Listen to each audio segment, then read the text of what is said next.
Well, welcome to another episode of At Home with the Willises. I'm Nicci Willis. I'm Jameen Willis. That was the longest pause ever. You normally say and. Oh You my didn't say and. goodness. I was was okay. So like, you want to I'm say Nicci Willis. and? And that's what you normally say. Okay. So I had to say, I'm Jameen Willis. I love the enthusiasm though. That was nice. All right. So today's topic is code switching necessary in 2024? But first, you're at home with the Willises.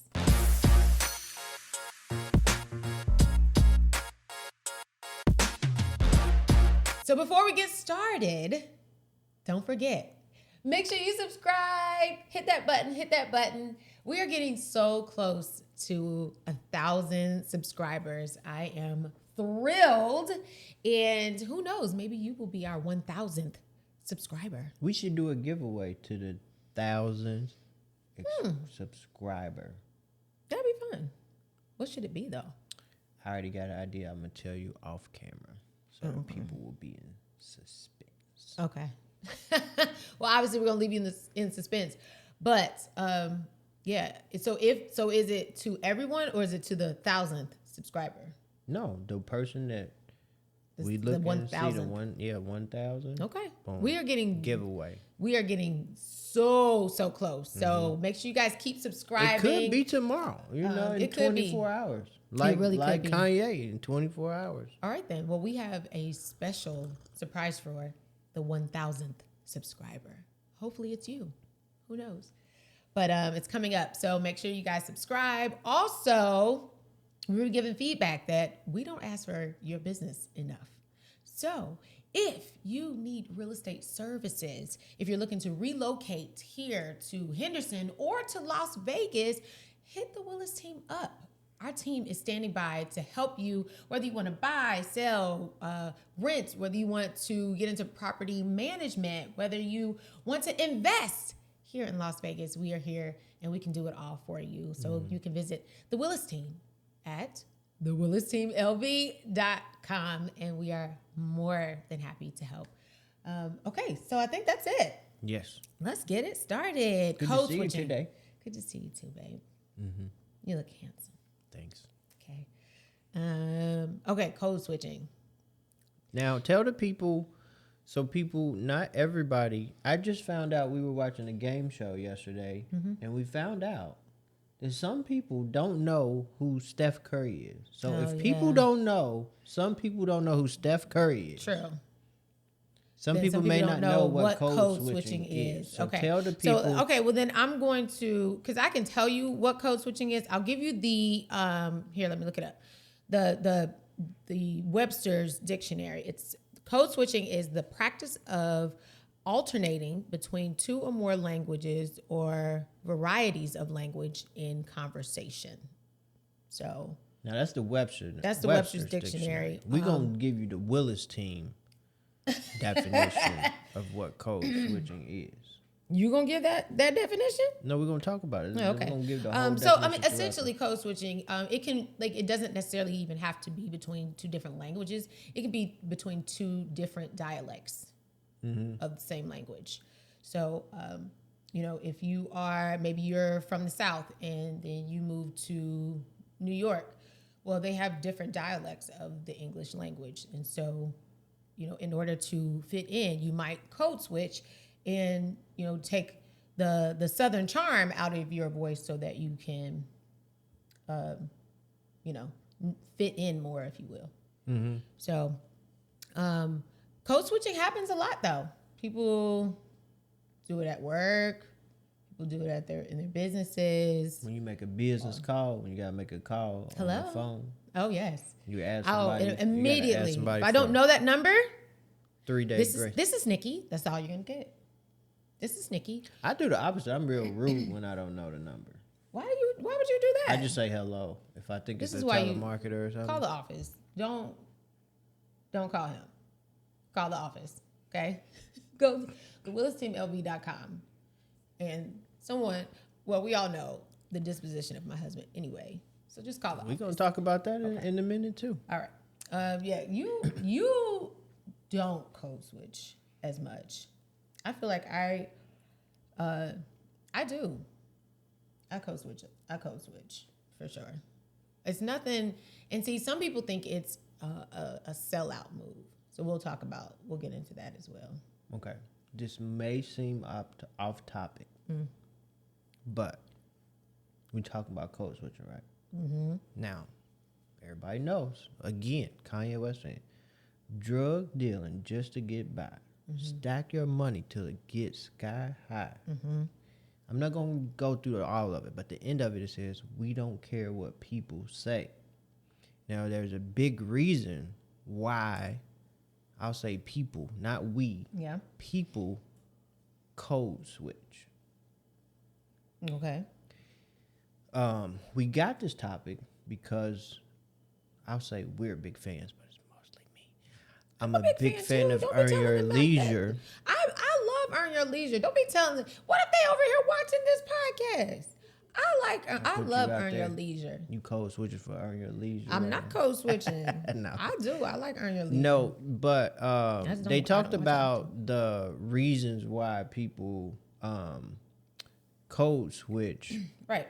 And it makes a whole lot of sense because I was just recently watching an interview by Tabitha Brown, and she talks about how she used to try to hide her southern drawl and her accent and things like that to get acting roles. But when you really think about it and you get down to it, she stopped trying to hide her accent after she blew up on TikTok and she started getting the deals and stuff. So the conversation, actually, her accent, her being her authentic self, actually helped her like blow up and all the things because she blew up because she tried, the what we now call a TTLA sandwich, which was a vegan sandwich out of Whole Foods, and she was being her real authentic self. And eating a sandwich, no less. And so that actually pushed her into the stardom that is, Auntie Tab, Tabitha Brown, Tab Time, everything else, because she was authentic to herself. Yeah. So, but does code switching does it lack authenticity? Is the question too, because. Well, we talk about a lot of things. We talk about AI. We do. And the reason why I don't like AI is just artificial. I don't want artificial. You can talk, and that goes from I'm not talking about me specifically, but you talk about how everybody got implants and Botox and fake lips and fake breasts and fake BBL, all this stuff.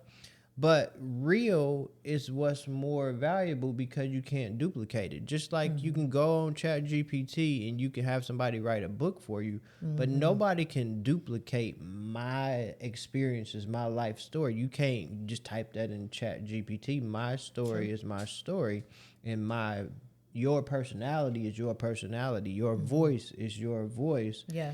And that's what's valuable. So when you change or you switch, you're diluting or watering down the real you and what's valuable. Now, sometimes you have to make a wisdom decision. And just like Rashad was saying, he said that you only have to code switch when you're not in a position of power. Right.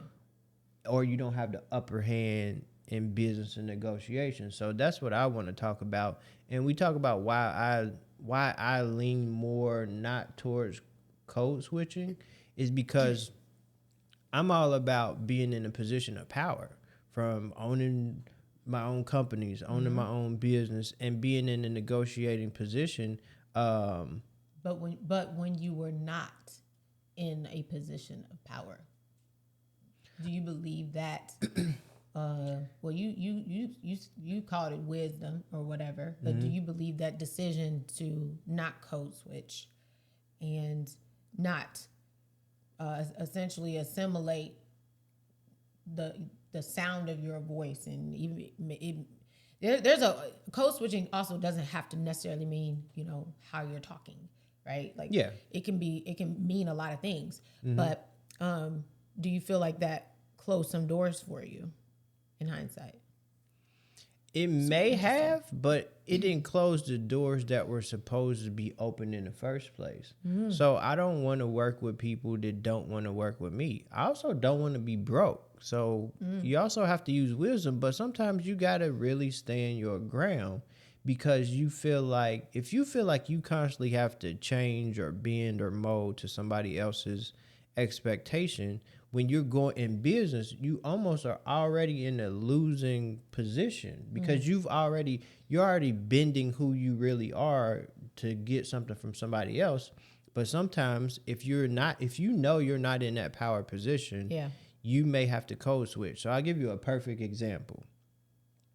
I like to dress different kind of ways. I like to dress up, but I also don't believe in wasting an outfit. I'm not going to wear a suit every day when I'm going in properties with bed bugs and squatters and everything else. Like, that's just not smart. You know what I mean? But I like to dress up. I like to wear suits, but I also like to throw in a hoodie and some Yeezys or some Jordans or some Timberlands or something like that. Yeah. I like to dress how I want to dress, and it don't have a reflection on my business. So now I'll go into a closing. Sometimes I dress nice, but sometimes I go in there with some Yeezys on and a t-shirt and some jeans, and they like, "Where's the buyer?" And I'm like, "Right here." Yeah. "Where's the agent?" "Right here." But because I'm in a power position, I ain't got to impress you. But if I'm going in there trying to get business or trying to do something, I may dress a little different. But I give you a perfect example. I got into real estate when I was 19 years old, and I wear glasses now, but when I was 19, I didn't wear glasses. When I first got into real estate, I wore fake glasses with a little, I don't know why I had like a red tint to them. So I would wear these clear fake glasses, or I would wear these, they look like half sunglasses, half real glasses. So I put on glasses every day. I wore a tie and a button-down shirt every day. You still had a gold tooth in your mouth? I got it removed. When I used to have an open face gold tooth. When I got my real estate license. You was in the hood. I got it removed. I was in real estate I had it for 1 year, but I got my gold tooth removed when I got into real estate so that I could look, more professional. People thought that was ghetto. Greasy. Yeah, so I used to wear a tie and a button-down shirt every day. I would only wear jeans on like Friday. But I think that's a form of code switching too. I did it because I was only 19 years old. So if I'm 19 years old with gym shoes on and a gold tooth, maybe people wouldn't take me serious. But also, when you work with the same like cultural or like-minded people, or at 19, there ain't too many people buying a house. So I think that was a little bit of wisdom. But now, I don't, especially living out here, it's hot. Like, I'm not putting on no tie you're not every gonna wear day. But I guess so. I grew up in the suburbs. I'm a suburban girl through and through, and for me, I don't know. I think when people say like code switching is so inauthentic, you're not gonna silence me, if you will. I grew up in the suburbs. We code switch all the time. All the time. To where, so there was a certain way that we talked at home. Okay, there was a certain way we talked, when I went to school. Then there was a certain way that we talked at church. It's like I can code switch easily. Like if I go into church, there's a certain like vernacular, there's a certain dialect that people have, even when they greet you, they don't say hello. Most people say like praise the Lord or whatever. So I grew up code switching all the time. Honestly, some of it to my detriment, because sometimes I felt like, right out of high school, I started interning in some pretty awesome corporate jobs, and the organization that I was a part of made you just, I'm not going to name the organization, but thinking back on it, they made you vanilla. They were like, you can't use this type of language, this type of vernacular. You need to, you need to sit a certain way. You need to wear your hair a certain way. If it is business casual, you all need to be in suits. Like it was like you have to, back to what Rashad be above was or be saying, higher but than. back to what Rashad was saying, you were an employee, so you weren't in a position of power. see, here's my thing. But for me, even code switch. Like there's a certain way that I talk at church that I wouldn't talk. I wouldn't talk that way even if I was at work or at school or at home. I think it's a fine line sometimes. So is it just to fit in? No, I'm not working, but one of my things is like being my authentic self and getting to the point in my life where if I can't be my authentic self, then there's just a certain amount of people or organizations that I don't want to work with. But I also learn to know when you're in a position of power and when you're not in a position of power. And that's just where I'm at personally. But sometimes there's a thin line between code switching and just being professional and being unprofessional. And sometimes there's a difference between code switching or knowing there are cultural differences where you have to communicate differently in order for people to understand. Because I can use like so much slang to somebody, right? They won't understand what I'm talking about. Yeah. And it's not that I'm trying to impress them or I'm in a position different, not in a losing position of power. Sometimes there's huge cultural differences, like in church. You gave an example when you said something about if I greet you. No, it wasn't that. It was something real simple. Like you said the word boo boo. And they didn't know, the person you were talking to was like, what do you mean boo boo? They didn't know what you were talking about. Oh, yeah. What did I say that then? It was something about stepping in boo boo or something like that. Did I say stepping in poop? And they were like confused. They were like, no, they didn't know what you were talking about. And then somebody else yelled out a word that was more acceptable, that they knew what you were talking about. So sometimes it's not code switching. It's just knowing you're in a different culture and they may not understand what you're talking about. So like the Webster's definition of code switching is, it's like a different language. So I'll give you an example. And I really have to think about this too. Let's say, you know how you watch TV or you see like a business meeting and it's like an American person and it's a person from like China or Japan and they bow and you're supposed to show a sign of respect and bow to them. But a lot of American... That's not code switching. That's a form of code switching. No, that's acknowledging the culture that you're from. That's Black not code switching. Have culture? Yeah, of course we have culture. Like, I mean, first of all, it's Black History Month, so yes, we are honoring all those who have come before us. But there is a difference between being like culturally competent and code switching. Like those are two different things. If I have to do something or assimilate to something that I normally don't do, that's code switching. So you know how we talk around our house. I mean, hardly anything has an actual ing. It's usually in apostrophe, right? Like we don't finish the word. I don't know what you mean. If I'm walking, I'm walking. If I'm talking, I'm talking. You see what I'm saying? And I actually have, I don't know where it comes from, but I have a Southern twang. It's not. If I can. You don't. It's Midwestern. Midwest. People say I talk country. Midwest sounds Southern to somebody who's not used to Midwest, and somebody. Do you think I sound Southern, Jen? You don't sound Southern, but I know that the Midwest has its own different sound to it. Yeah. So like hot in here or hot in her, or like however Nelly says it. That's we sound like Nelly, St. Louis. I mean, yeah. No, but I mean the Midwest has a different sound. The real South, we don't. I may sound a little bit, but people from like Atlanta, Mississippi, the deep South. Yeah, like I talked to some of my deep Southern accent. Some of my great aunts. I was talking to her. I had a conversation with her. I didn't understand half of what she said, and it wasn't her accent. She was using like I didn't know. Now I know. She was saying like courting. I didn't. But that's like old school language. Courting. It's still a barrier of courted. communication. Yeah. Or they'll say caning or.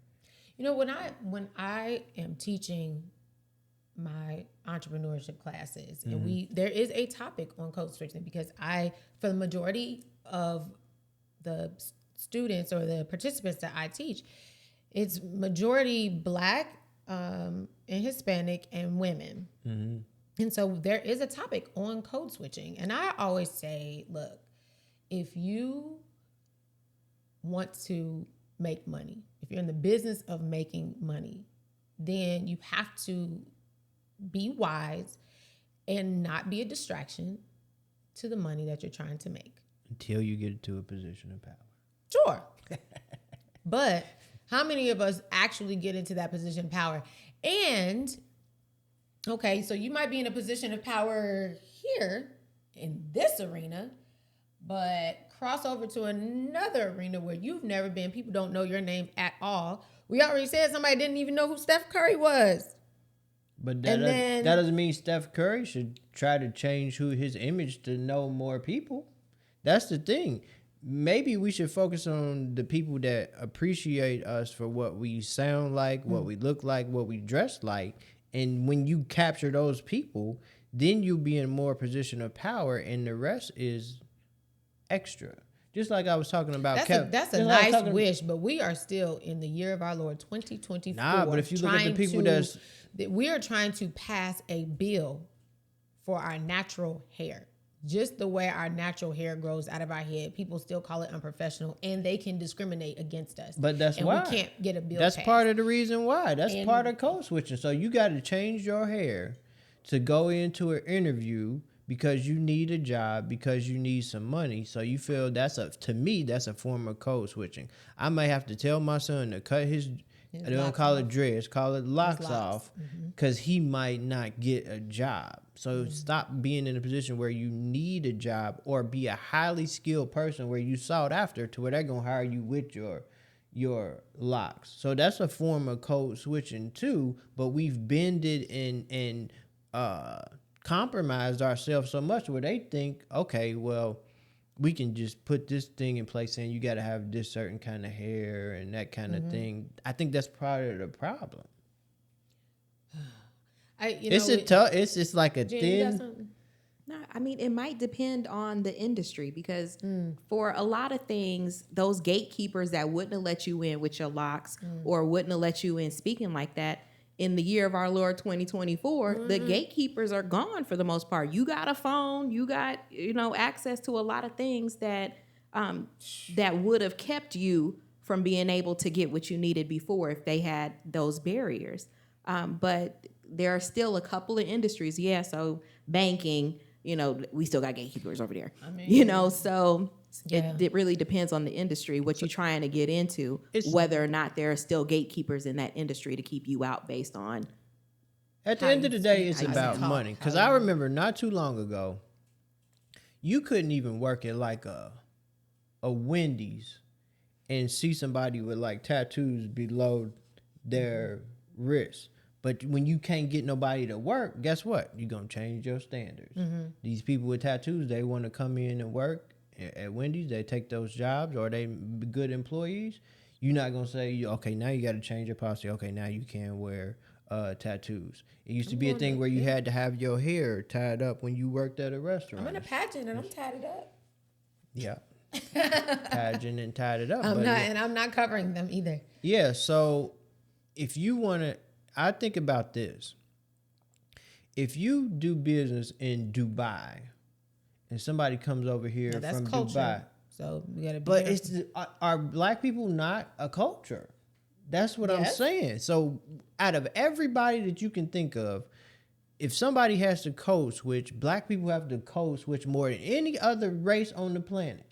Black people have culture just like any other race or nationality or place is a culture. So if this is a cultural norm that I'm not supposed to shake your hand or I'm supposed to stand a certain distance away from you, if you're in a position of power, I want to get this businessman's business. Let's say I want to get them to be an investor. I'm in a position of power. But if I know that my product is good and I'm doing business with you, we're equal peers. We got to get to the place where you respect my culture and I respect your culture, but I'm not bending or flexing. I respect your culture, but I'm not bending or flexing in a losing position because you're already kind of in a losing position of power. But I also agree with the thing, like they say, when in Rome, do as the Romans do. So if you know you're going in a business setting and everybody else got on a blazer and I'm going to come in with a t-shirt on. No, I'm not talking about that. But when it has an effect on position or power or bending or flexing, because we've seen places where you're supposed to be dressed to the nines and we'll see somebody not of our culture walk in looking a mess and flip-flops. And flip-flops, and it's like, oh, they're in a position of power. What you gonna say to them? Nothing. Yeah, I mean, I don't know. It's Mark Zuckerberg walk in with a black t-shirt and jeans on, in 99% of the places he goes, who gonna check him? Who gonna say something? Elon Musk. Now, when he went to court, he had a suit on. He had at least one suit. But I'm just saying, like, they were in a position. He wasn't in a position of power, so he put on a suit. But if you look at people that are successful, I got a question for Jen. Jen, do you feel like you code switch a lot? I'm just curious. I don't think that I do it a lot. Honestly, I avoid places where I feel like I have to code switch. Yeah. So, if I can't wear my tennis shoes, I don't really want to go. So yeah. Note to self, when we go to a game, look, we're gonna get you some sparkly tennis shoes, so you have no choice. No, just kidding. Okay, so I guess for me, I because I've been in so many different places, I'm also very observant. Like, and I can mimic other people. That's just the way I've just grew up mimicking people. Romans do. I also got in trouble for it a lot. But so whenever I'm in a space, I will observe, and and it's not mimicking. It's I can't remember the word, but it's like you're reflecting. You're reflecting. So, if someone is talking to me about, something that they're truly passionate about, and I may disagree wholeheartedly, my face can reflect something different or a concern for what they're saying. Chameleon. You'd be like a chameleon. When in Rome, do as the Romans it's not do. a chameleon. They teach you that in communication. Teach you reflection. Yeah. In conversation. Do I think it's a part of code switching? I mean, sometimes it can be, because it can be saying something really off the wall and really offensive. But because I'm not in that position of power, and because I need, like, this might be a stepping stone of where I need to be. I'm going to go ahead and take it, and I'm going to take the meat and spit out the bones and keep it moving, because it's now the right time to say something. It's now the right time to switch it up and say, hold on, boo. I don't like what you just said. And see, all my G's are gone. Okay? Okay, so I need you to listen here, because I don't like, everything got an apostrophe in it, and I'm about to let you have it because you've said something that's offensive. And so I don't know, it just, using wisdom is very important, but I probably would say I am actually way more observant and communicatively reflective in how I communicate with people, meaning I can mirror you. That's and a I can skill. Get my point across. But let me present this to you.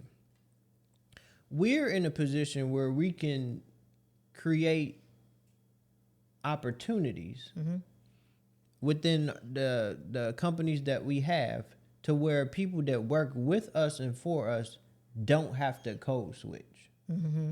There's certain people that's like, Jen, you chime in on this.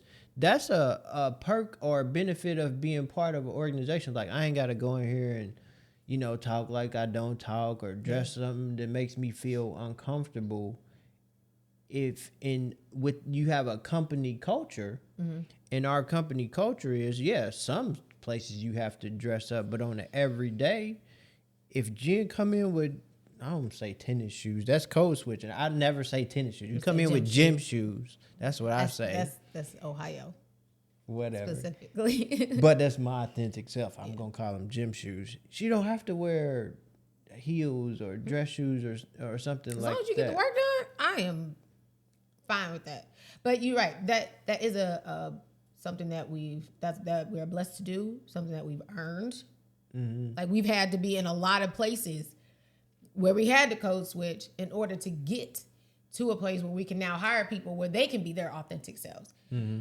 And as we continue to grow this business, we still have to use wisdom until we get into even higher places of power, to where, okay, Jen's team is, then we can then build a culture of acceptance and, embracing one's true authentic self. Because I tell you, a lot of the things that we were taught, that America is this great melting pot.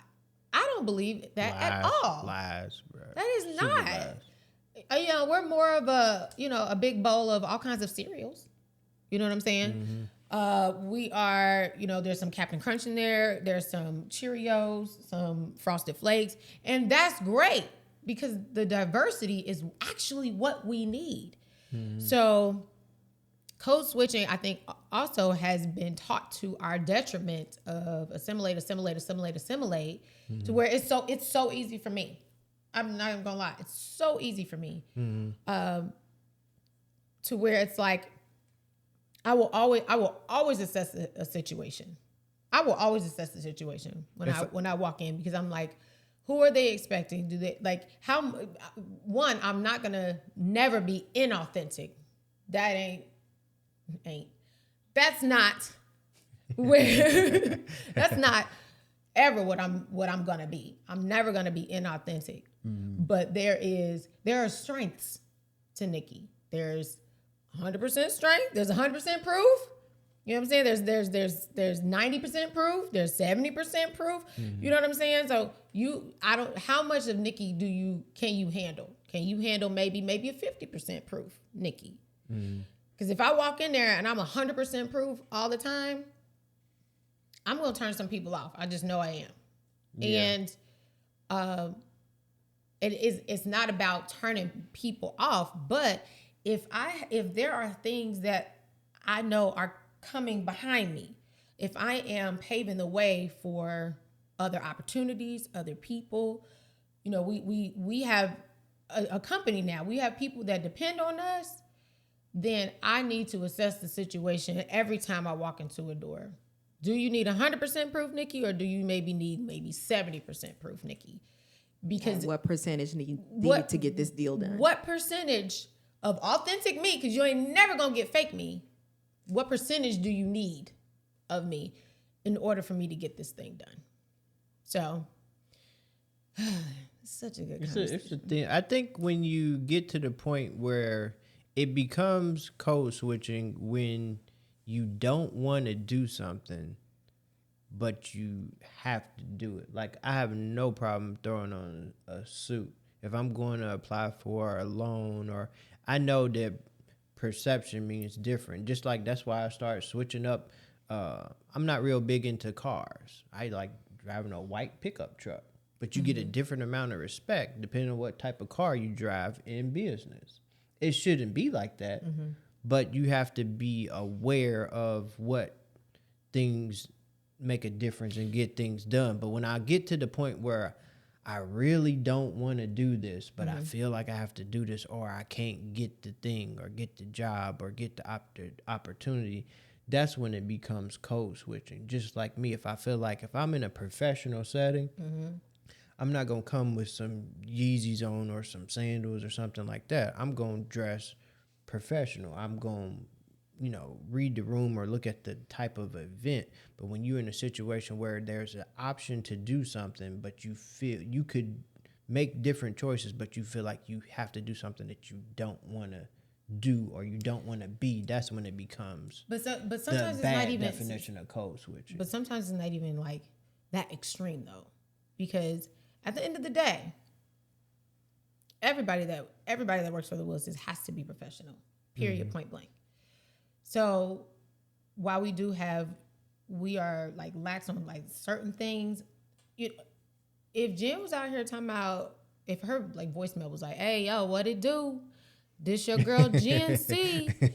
Right. Hit me back up. You know the deal. I'm a Capricorn." Like, what is going on? Well, there's a difference here? between being unprofessional and coach. But that's what I'm saying. Like, some people think that that's being inauthentic. No, nobody's. I'm just being the real me. You are leaving money on the table. Yeah. Like, you really have to know this. It is unwise for you to think that you don't have to at least read the room that you're speaking to. And I get passionate about this because, again, I teach this all the time. I teach this. And, I can see someone's product is beautiful. The packaging is beautiful. You've done a great job. You've thought this through. And then they start to speak to me. And I mean, it just, I lose sight of this beautiful product that you have created because there's so much slang in what you're saying, or, you are still talking to me as if we're at your house and we are in a professional setting. Mm-hmm. So, like, don't get it twisted. The Willises, I do not play. If I call you and your voicemail has music on it, there's a problem. Like, we have to, you know what I'm saying? If you're telling me, what sign you are on your voicemail, y'all know that's like the old school stuff. But, we were recording some serious voicemails back in the day, voicemail messages back in the day. But if because it comes down to your brand. What are you trying to represent? And I understand, if you are in hip hop culture, let's say in the music industry, and your genre is hip hop. Well, we also know who's in those boardrooms. So how far you can't tell me that Jay-Z has kept the same way he has talked since he was 16 up to now, and he is now 50. He has had to change and code switch over time to get into the boardrooms that he's in now, to be a part of the NFL, the Super Bowl. He is creating. That's what he talks about too. He said you don't have to code change. He said he's the same person, but he has the ability I don't believe that at all. I'm sorry, I don't. Yeah, your position of power rises. I don't believe that at all. And we can't. You still don't have to code switch we haven't now. been in every room but that it's Jay-Z the same thing. Jay-Z used to have gold. He had gold fronts. He took those out. Took them out. That's he stopped wearing the jerseys and he wore the suits. Now he's wearing suits. But he can still put on the suit, or he can still dress non-professional. He knows how to. Jay-Z said it himself. Move in a room full of vultures. You got to know how to move. It's a difference between being professional or moving in the room of vultures and code switching. Well, do you think it's a matter of your public versus your private persona, like who you are versus who you present to the world? Like Beyonce and Sasha Fierce, she got her whole who she is, but then when you're on, this is how I am when I'm on. Here's the problem I have with code switching. We have to code switch more than anybody else. So if I'm a realtor and I'm going to show a house and I have a dog with me, I'm talking me. I'm going to show a house and I got a dog with me. I bring a dog with me and it's a client that I met for the first time. I don't believe that I'll be perceived the same way as a Caucasian woman that brings her dog. Same realtor, we same profession, same skill set. 100%. If I bring a dog and she brings a dog, I'm going to be looked at different than call a Caucasian woman bringing a dog. First client meetup, they don't know me. They don't know this new person. I can't bring my dog. That's the issue I have with code switching, because we still have systemic racism. We have to code switch. A lot of cultures really don't have to code switch, period. If you call somebody and say, hey, it's Jane, I'm a Gemini, and it's a white woman, and I say that, there's a difference. We do have to deal with that constant gap of inequality. It's definitely in the workforce, definitely in business. And so I do believe that we have a lot of times, I can just say for myself, I have code switched to survive. I have code switched because if I'm going up, and that's what, it irritated me so much being in corporate America, because I'm on the same level, if not higher, than, my male white counterparts. I am outperforming by leaps and bounds. And, they're literally talking about recreational drugs. And I have to maintain this level of professionalism. And I know I'm probably not even going to get the credit for what I just produced. I'm not going to get, the position. And I'm already getting 57 cents on the dollar to my male counterpart. And so I say that I've code switched to survive because I can't, there's times I can't afford to really give them 100% proof, Nicci. I can't afford it because I need this job. Because I had at that time I had a daughter that you were in. Yeah, I mean, I'm a single mom. I had a daughter. So everything that I did, it wasn't even, from a business standpoint, leaving money on the table.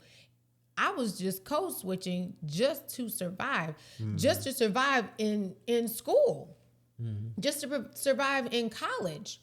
When I'm hearing people say some really ignorant things that are not even studied, like you are saying the most ignorant things. I know the actual answer, and I know that if I say it in a way that I would say something at home, it wouldn't be as received unless I code switch just a little bit so that you understand.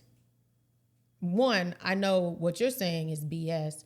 And number two, in actuality, here is what the facts are. Here's where it's found, and this and this and this. If I was like, that's cap because da-da-da-da-da-da-da-da, and you know what I'm saying?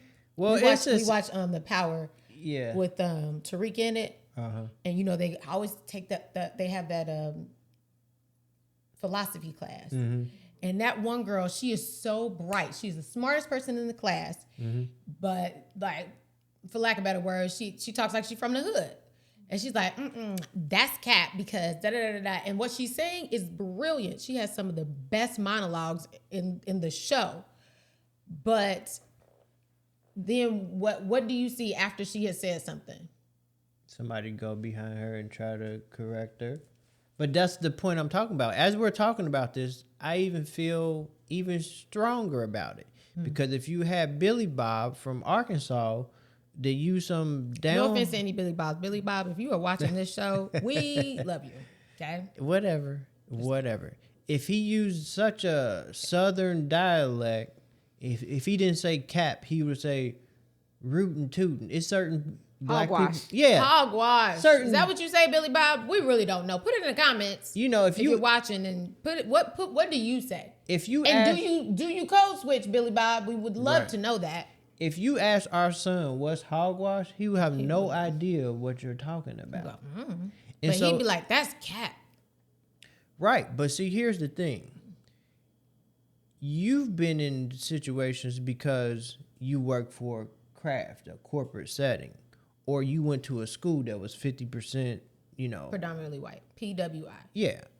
Some people haven't been in that environment. I grew up being 19 and being in real estate, so I was around loan officers and title companies and clients and builders and all this stuff. And so you were able to be around different cultures. but somebody could be discriminated against. They could be as smart as a whip, but because they haven't been around other cultures, they don't even know how to code switch. Just like you take should code switching still be taught? Most of the time, it happens at home. They say, when you get out here, you need to put all the G's on your INGs. Yeah. Don't use a whole bunch of slang. You need to dress this way. I was in an organization for, at that time, it was for students of color at that time. And they walked us through essentially how to code switch. Does it still need to be taught? Because at the time, that's what worked for that generation. So with this generation, man, Gen Z, y'all something else. Gen Z, if you're watching, I don't know, we probably need to put this on TikTok, honey. Y'all probably ain't even watching, but that's okay. Parents, show your kids this video. And we want to know, do Gen Zers believe in code switching? Because maybe it doesn't need to be taught anymore. I think they have to do it less. Like if you watch ESPN now, they're using more slang than ever.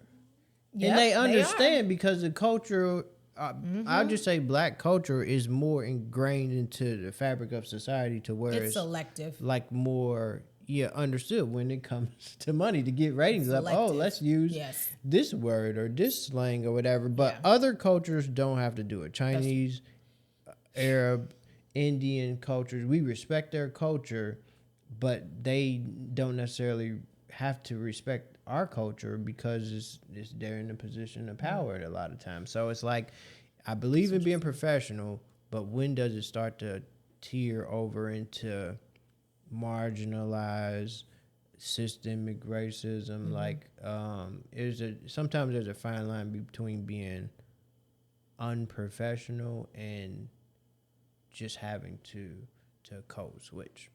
So put in the comments, what's your definition of code switching and where's the line that you draw? Oof. That's gonna be tough. That's gonna be all over the place. I also want to know, where do you code switch? When you're not in a position of power. No, them. Like where? Okay. Do you code switch at work? You code switch at school? I'd love to know, where do you code switch? If you do it all. Some people are gonna say I don't. Blow it up in the comments. Let us know. Great comment conversation. Let's go to some couple current events. Earn your leisure for that. So we talked about hedge funds and how hedge funds are taking over not just America, but taking over the world. So at one point, hedge funds and big managers of people's assets and 401ks and things like that, they didn't take their money and invest into real estate. When the real estate market collapsed in 2007 and 2008, they got the bright idea, we can buy up real estate and park our money in there and get the same return or a greater return than the stock market. It's becoming a huge problem because we have a shortage of inventory, shortage of available real estate, and also it drives a lot of the prices up because they basically have a blank check. So they, like Barbara Corcoran said, they overpay, so they're going to pay more than the average consumer, and which drives the price of real estate up, and now it's become a huge problem. So now I did get this from a political thing, but it says that Democrats in Congress are introducing a bill that would mandate that hedge funds, defined as corporations, partnerships, or REITs. REITs is a real estate investment trust that manage pooled funds. They sell off all single-family homes over a 10-year period. Wow. So there was kind of like a drip system to where they would have to eventually make those properties available for purchase. Because what happens is when hedge funds buy portfolios, they buy big groups of houses. Yeah. Those houses never see the market ever again, because if they sell them, they sell it to another big corporation or organization like a portfolio. It's like if you were trading NBA players, you only trade 5 players at a time. Right. So, And everybody else sits still. so yeah, those houses no interesting longer become because- available because they're using for rental. They're not flipping them. course. They're using them for rentals, places to Renter park your Nation, money folks. Renter Nation. Yeah. They want y'all to rent. Mhm. They want you to rent. I'm gonna just leave it at that. That might be my real estate minute. They want you to rent. at. Yeah. Okay. So But this is interesting.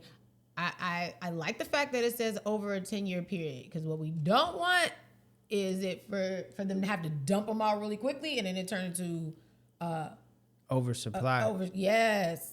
So then it's a buyer's market and now stuff's just sitting again. So it's still very much, we're still in very much a housing shortage.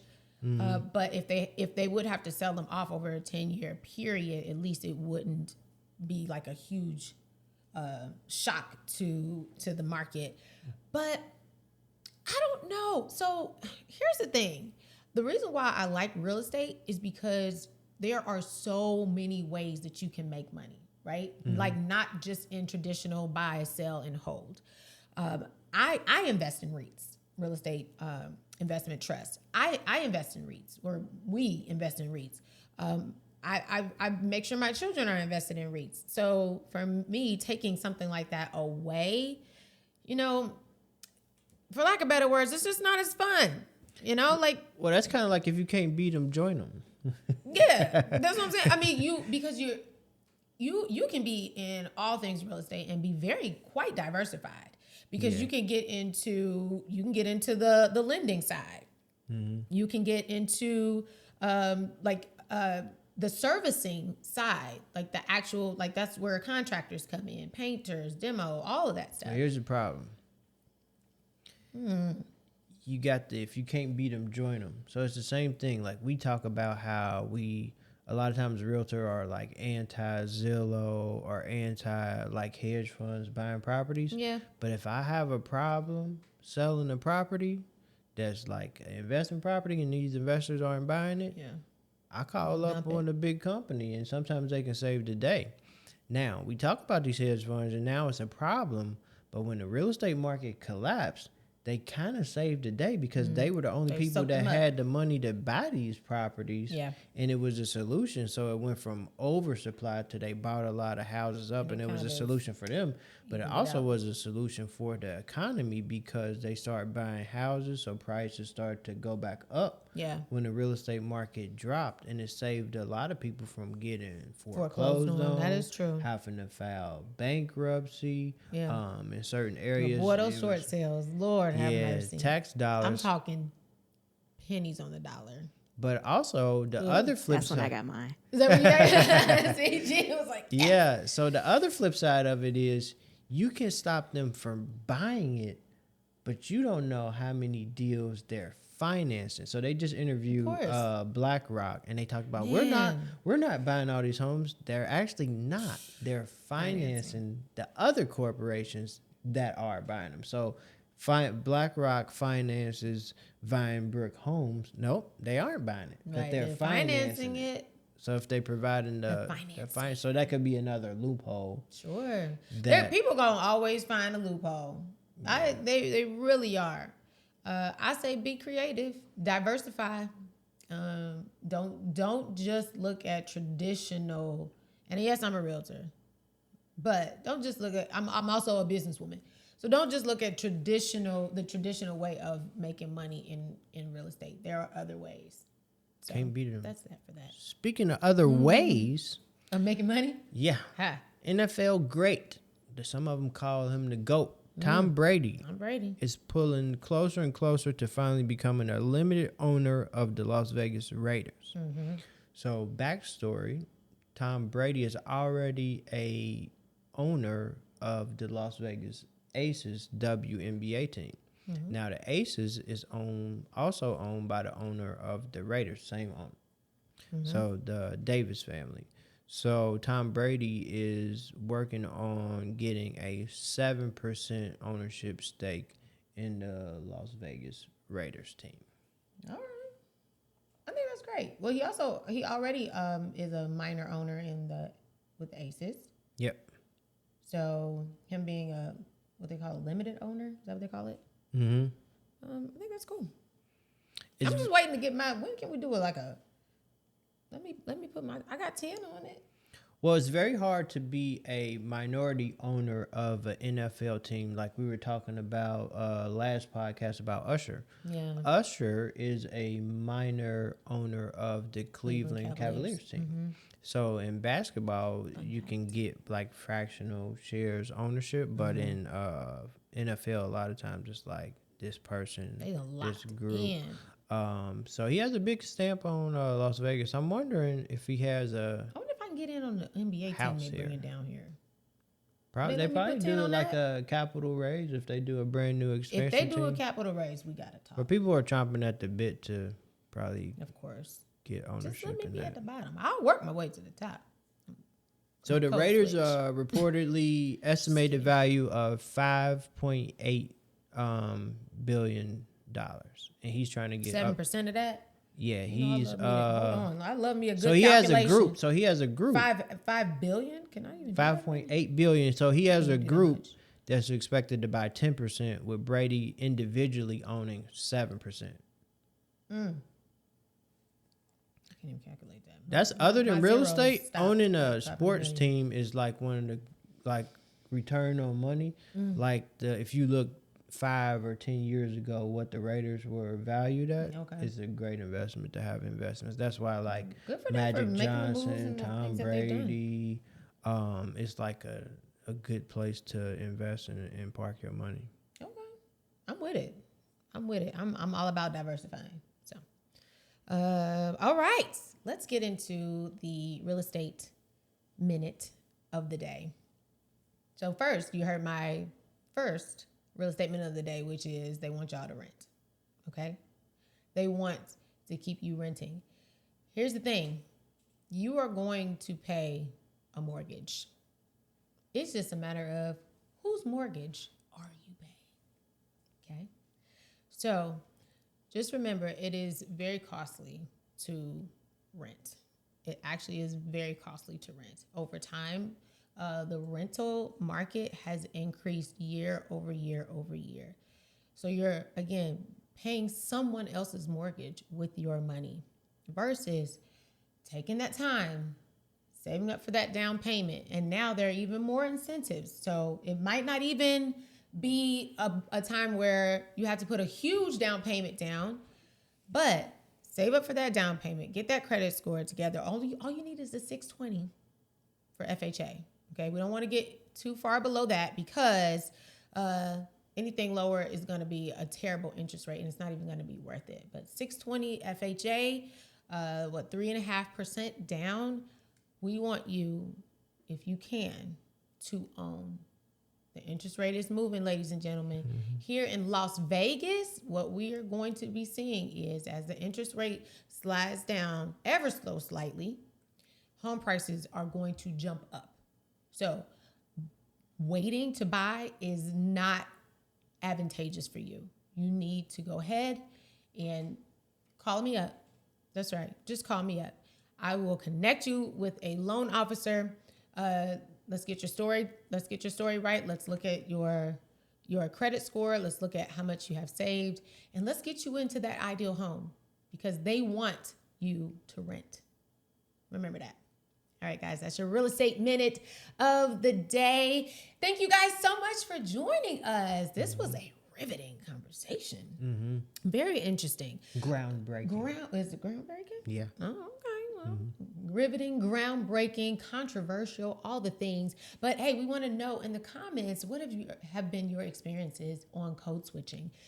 Do you code switch? Have you code switched? Where do you code switch? All the things. Put it in the comments below. We'd love to see it. All right, guys, have a great rest of your week, and we will see you next time.